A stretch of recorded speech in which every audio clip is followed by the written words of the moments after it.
चलती चाकी देख कर दिया कबीरा रोए। और दो पाटन के बीच में साबित बचा न कोई। नीरज भैया, अरे जरी जाला जग आई के, अरे जरी जाला जग आई के, अरे ऐसन जनमवा जरी जाला जग आई के, ऐसन जनमवा जरी जाला जग आई के।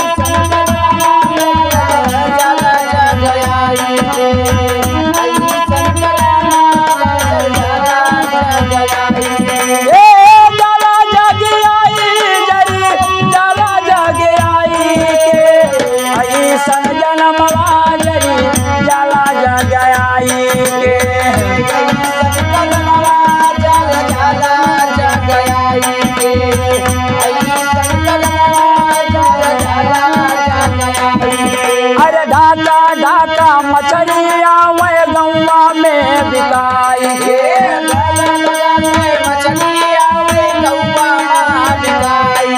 अरे गौवा माँ बिकाई के हो, गौवा माँ बिकाई के, गौवा माँ बिकाई के हो, गौवा माँ बिकाई के। अरे बूढ़ा काहे बतैया से, बूढ़ा काहे बतैया से, बूढ़ा काहे बतैया से, अरे मछली लावो जाई के, यही सन जनमवा जरी जाला जगी आई के।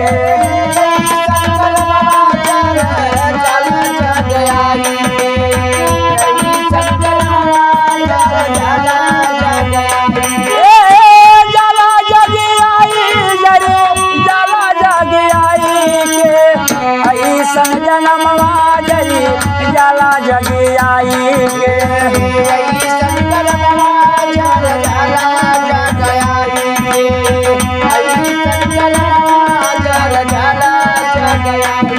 लेकिन नीरज भैया, जब पतोहिया मछली खरीद के घर में लाए तो व्यवस्था बने लगा। अच्छा, व्यवस्था का बने?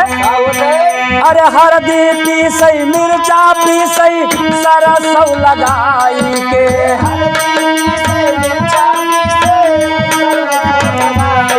अरे सरसों लगाई के हो, सरसों लगाई के।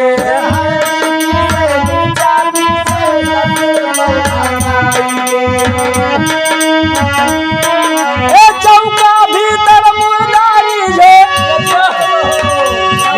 ए चौका भीतर मुर्दारी जे, अपना चली है नहाई के, ऐसन जनमवा जरी जाला जग आई के।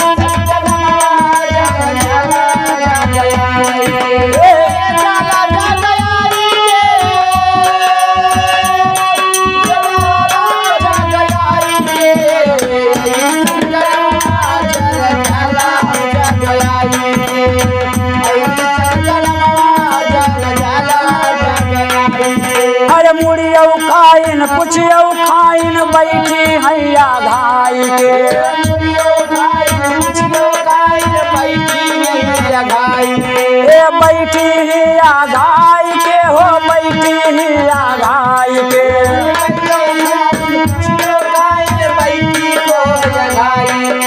अरे कहाँ कबीर सुनो भाई साधो,